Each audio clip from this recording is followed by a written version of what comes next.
Hello and welcome back to ClearCast, the real estate fintech podcast. I am joined, as always, by my friend and colleague, Kenon Chen. Kenon, how are you? Hey, Jeff. I'm doing good. I'm I a little hot. Well, It's a little hot. I've heard there's quite a heat wave out in California. What's your temperature? 114 What? in the Bay Area. Oh, baby Jobies.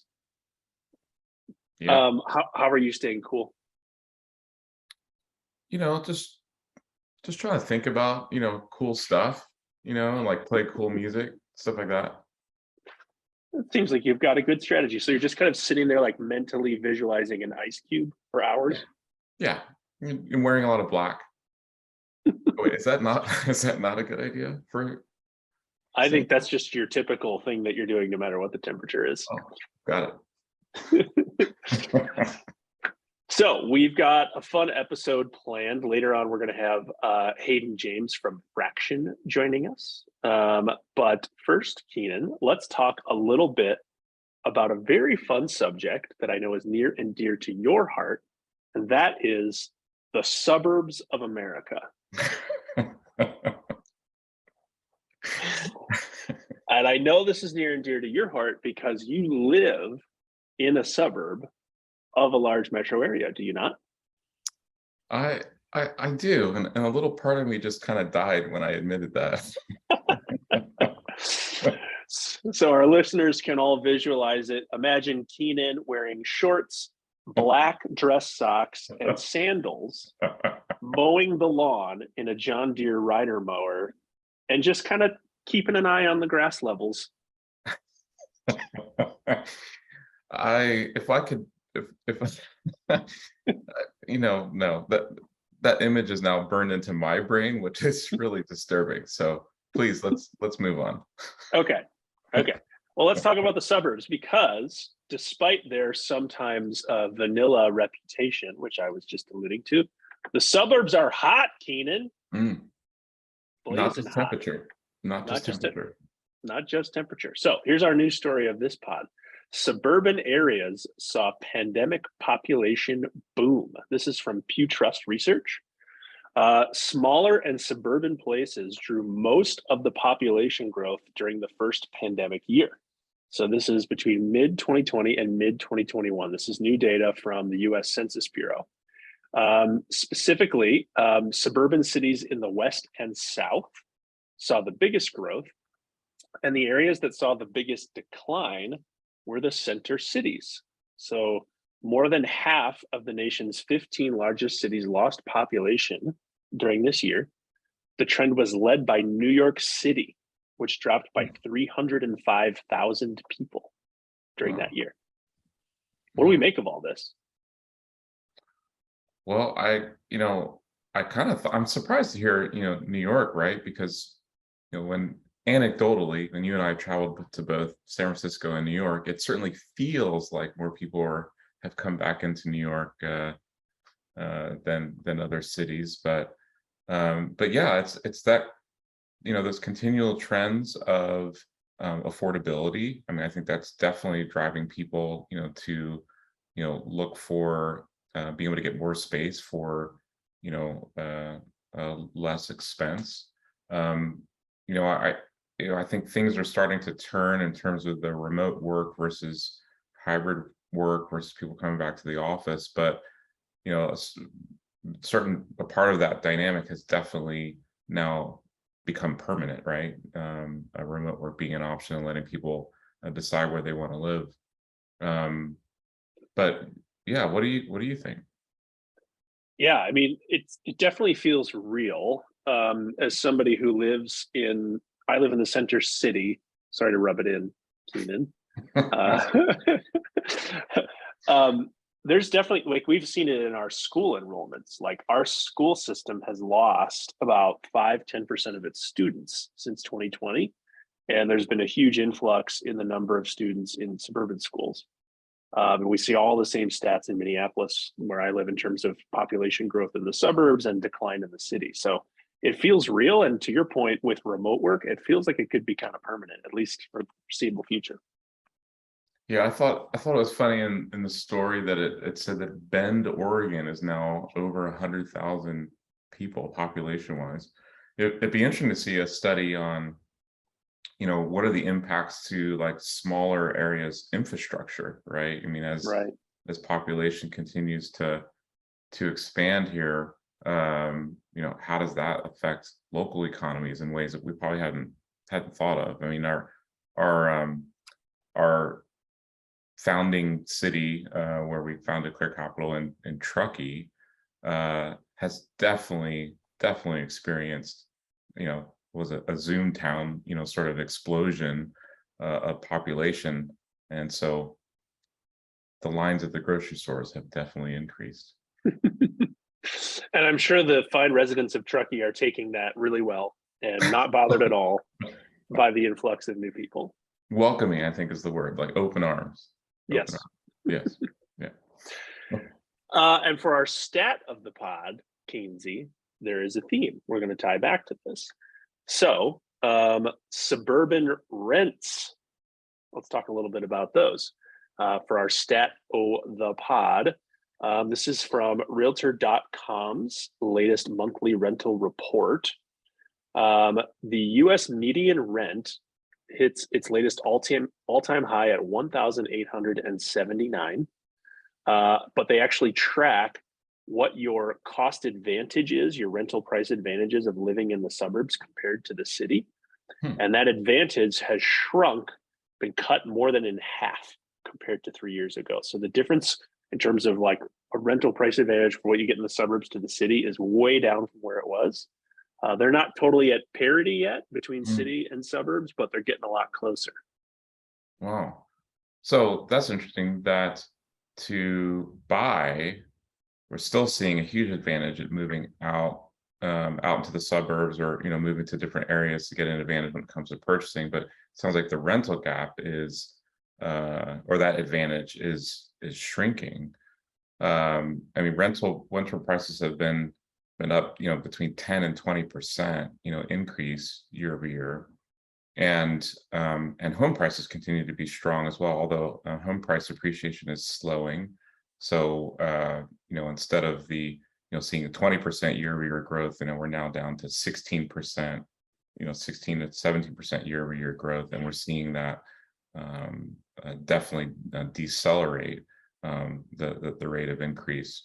So this will be interesting, right? As we see home prices definitely settle down based on the amount of inventory coming on the market, and yet on the rental side we have other factors driving that increase. Maybe we'll get a chance to explore the institutional investors and other types of people buying properties for rent. How is that changing the dynamics as we look in that in the future?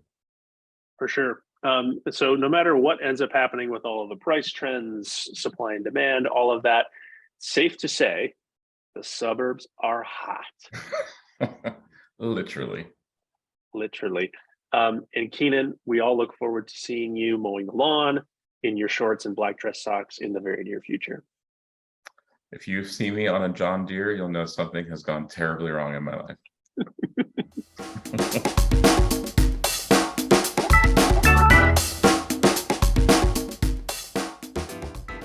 Cool. Well, we have the opportunity today to have an amazing guest named Hayden James from Fraction. And Hayden is the co-founder and CEO of Fraction, which is a digital platform that empowers homeowners with socially conscious financial solutions. We're going to dig into that, socially conscious, that they need to live and age well. In 2021, Hayden held a spot on British Columbia's Business 30 Under 30 list. And in 2022, Fraction was named Mortgage Lender of the Year by the Canadian Lenders Association. Thanks for being on the pod, Hayden. No, really appreciate the opportunity. Thank you for having me today. So I'd love to dig into your mission a bit, but start with maybe telling us a little bit about Fraction. How'd you start, and we'll get into what are you about? What are you trying to accomplish? Yeah, absolutely. So Fraction really is an innovative digital platform that enables homeowners to partner and manage their home equity in a way that wasn't really previously possible. And so our first product is called the fraction appreciation mortgage. And it's really a way to enable financial flexibility for those who are solving for increasing their monthly income, diversifying their investments, or accessing things like long-term healthcare, all through the equity in their home. And again, with the key piece being that there's no monthly payments.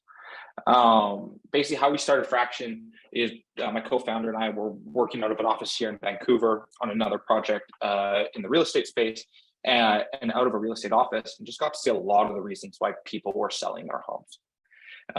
So here in Vancouver, there's a big disparity between the home prices and average income. And so your average home represents 80% of people's net worth.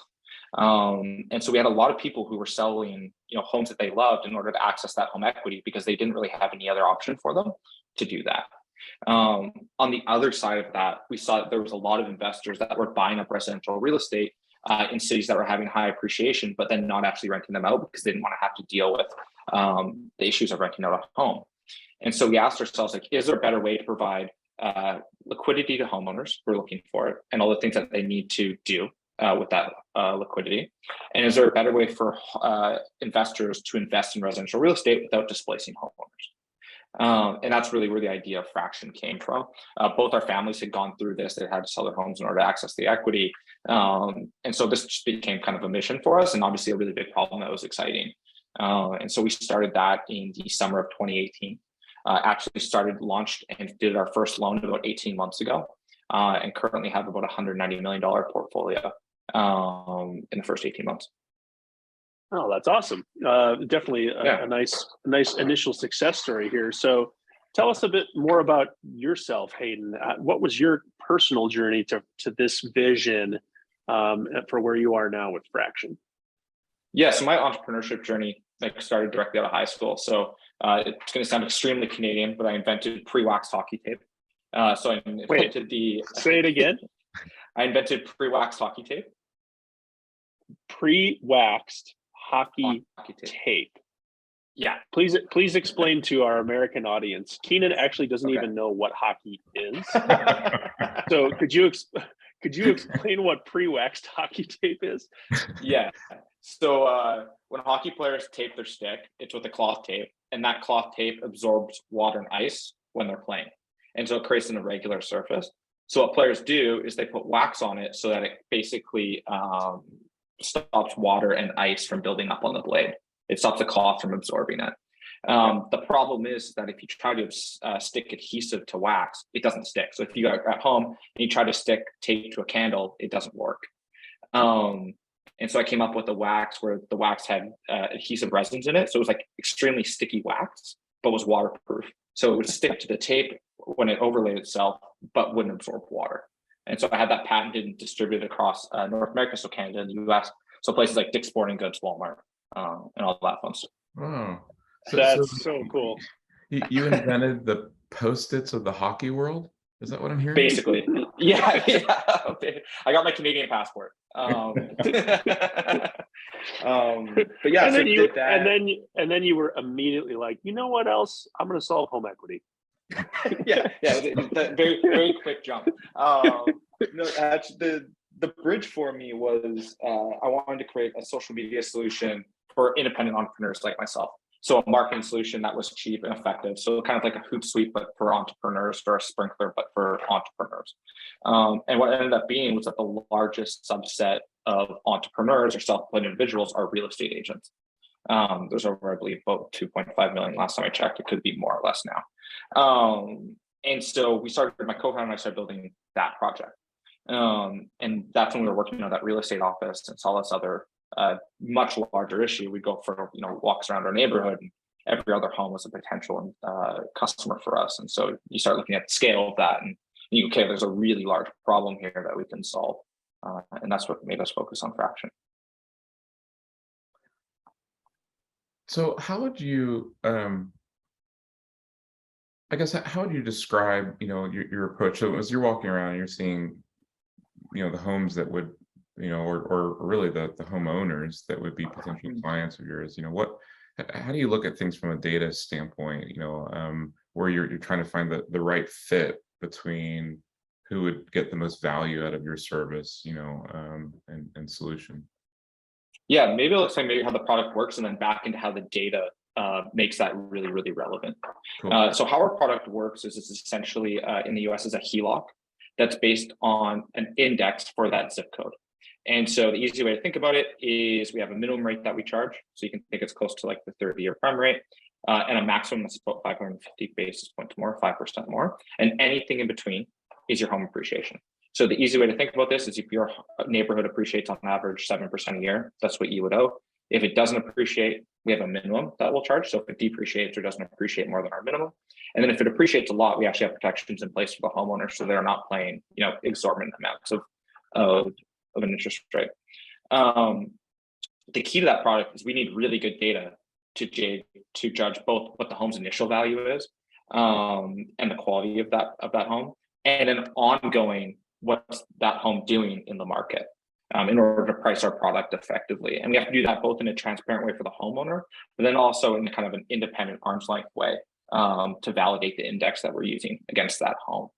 And that doesn't really jump into when we're doing the initial assessment, right? Or when we're looking at that homeowner, we obviously want to give them like the best experience possible, make that really, really quick, get them the information as quickly as possible, because for a lot of homeowners, they feel like really vulnerable when they're applying for a credit product, right? Like you're really putting yourself up for judgment when you're applying for credit, and it can make a lot of people feel insecure.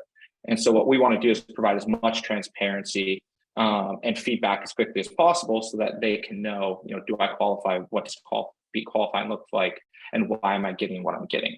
And so, things like AVMs in order to apply like an initial assessment, using AVMs during the lifetime of the product to give them updates on where the home is at. Understanding, is this home a standard home in that neighborhood, or is it a unique home? And like, how does that affect value, and how is that going to affect resale value, and how is that going to affect your ability to work with us, right? Because we need to be able to accurately judge home prices. And if you have a really unique home, that can become really hard.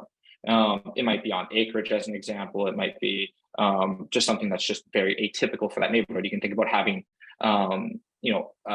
a farm property or 10-acre property in a suburban neighborhood that's gone through redevelopment, and all of a sudden your property is the outlier within that type of neighborhood. And so those are all things that we obviously want to know in order to be able to judge those properties effectively. Yeah, so understanding collateral value and condition is super critical to what you guys are doing. Even more so than a typical home equity lender, right? Because it's really, you're tracking that appreciation on, you're not just looking at a point of time value. You guys are tracking every single year what's happening with the market. Yeah, absolutely. And like you said, condition is a big piece of that, right? It also affects resale value. And so being able to accurately judge that and do it in a way that is completely unbiased, right? Like that's a really important too. And being able to double check valuations that we're getting from in person to make sure that these are accurate, and that maybe this hasn't been subject to some sort of bias that we don't want to be caught in, right? And so, and we obviously want the homeowner to be represented fairly, and so, but there's risk, right? And we have to make that take care of that as well. And so, there's a lot of pieces of it, but accurate data is like the biggest thing that we need in order to have a successful business. Yeah, and obviously the market's changing quite a bit these days. Supply and demand are shifting around in a major way. Listings are down. So how do you guys see the home price market evolving in the coming months and years, and how will Fraction kind of have to fit into that shift? Yeah, I mean, if I could predict the housing market, I'd make a lot of money.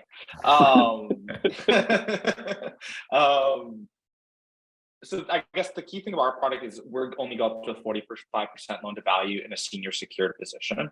And so we're a little bit less from like an underwriting perspective in terms of qualifying, a little less sensitive than maybe a lender that's doing 95% or 90% loan to value in terms of qualifications. So typically if a homeowner qualified with us 6 months ago, they can typically qualify with us now.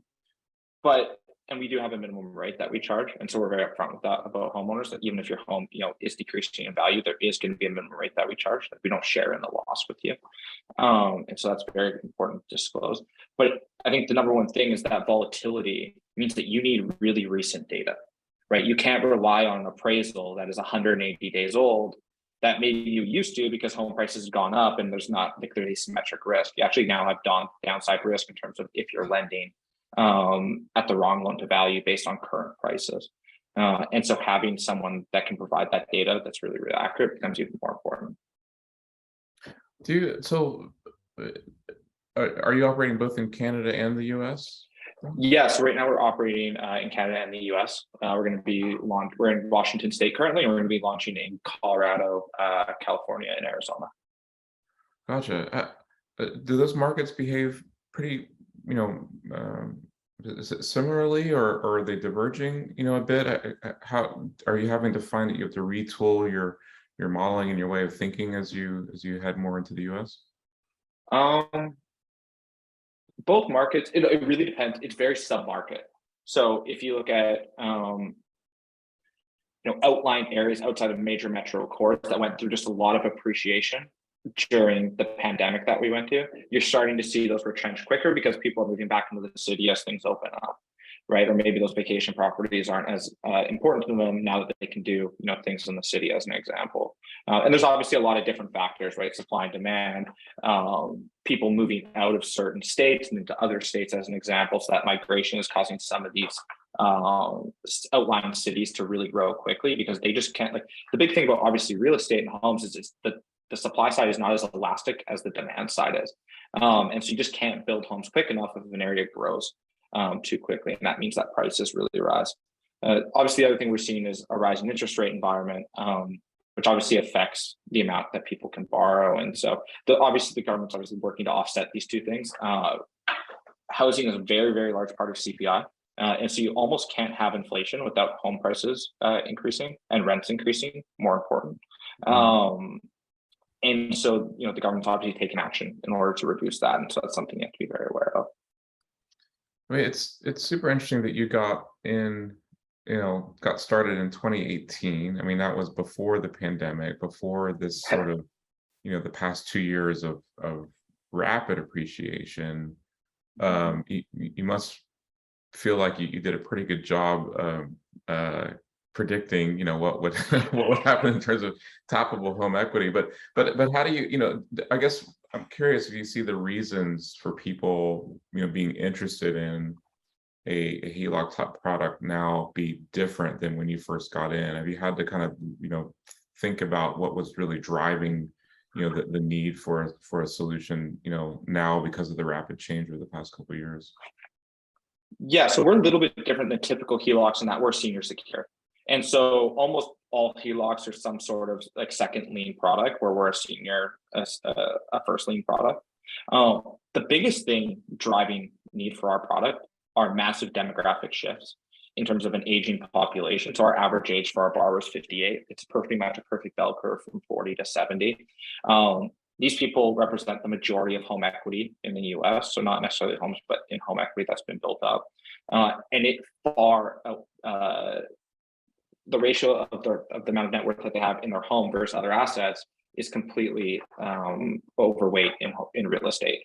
And so they really need to take some of that and put it into other things. Maybe that's an investment property that provides income. Maybe that's long-term healthcare insurance. Maybe that's just all the other things that go around with homeowners, right? So everything from homeowners insurance to life insurance to home maintenance to home improvement. And so our ability to help them do that is really, really important. And then to get back to your point, if they do something like a home improvement, we want to credit them with that, right? So being able to use data that talks about the home condition and that changing home condition and credit them for that is also really, really important. So you guys are really active, and really this is the beginning of your growth journey, like you said, but I'm sure if you're like every other entrepreneur we talk to, and you must be since you invented hockey tape, so you've had success before. And Kenon, hockey's the one with the puck. Did you remember that part? Oh, right. Wait, did they have a puck at the Minnesota Wild game? Good memory. Yeah. Anyways, you probably have many plans for the future. So as we kind of close out our interview here, let's get a sense from Hayden of kind of, you guys are started, you're getting some penetration. what do the next couple of years look like for you? Yeah, so there's a few things. So one is we're obviously leading with this kind of innovative new HELOC product in the US and providing that liquidity to homeowners. We're really tracking closely what homeowners are using that money for. And so is it going to pay off existing debt? What are the types of services and products that they have to buy at that point in their life? So like I mentioned earlier, but things like home maintenance, things like long-term healthcare insurance, things like diversified investments. So how do we build this platform that is just extremely seamless for homeowners to manage all these other externalities that they have around home ownership in that point of their life? Because the key piece of it, what you could think of fraction is unlocking that ability to pay or unlocking that liquidity. And then the other side of that is they need that money for something. They're taking it out for a reason. And so that's really where we see ourselves coming in and just making that extremely seamless and partnering with a lot of people to offer their services through our platform. And that's at the end of the day where we want to get to. We'd obviously like to be across the US by 2025 and really make a really seismic change in terms of how home equity is viewed and used. Yeah. No, it's I wish you the best on the journey here. I think, I mean, obviously there's so many different unique models and approaches to this right now, and it's cool to think that the homeowners will have options, right? That they don't have to just, you know, tap into one, or, you know, it's like, here's your one option for you know, for moving forward, and different people might be at different, you know, points in their financial journey as well. So yeah, but, you know, best of luck to you on the growth, and thanks so much for being on the show. No, really appreciate the opportunity. Thank you for your time.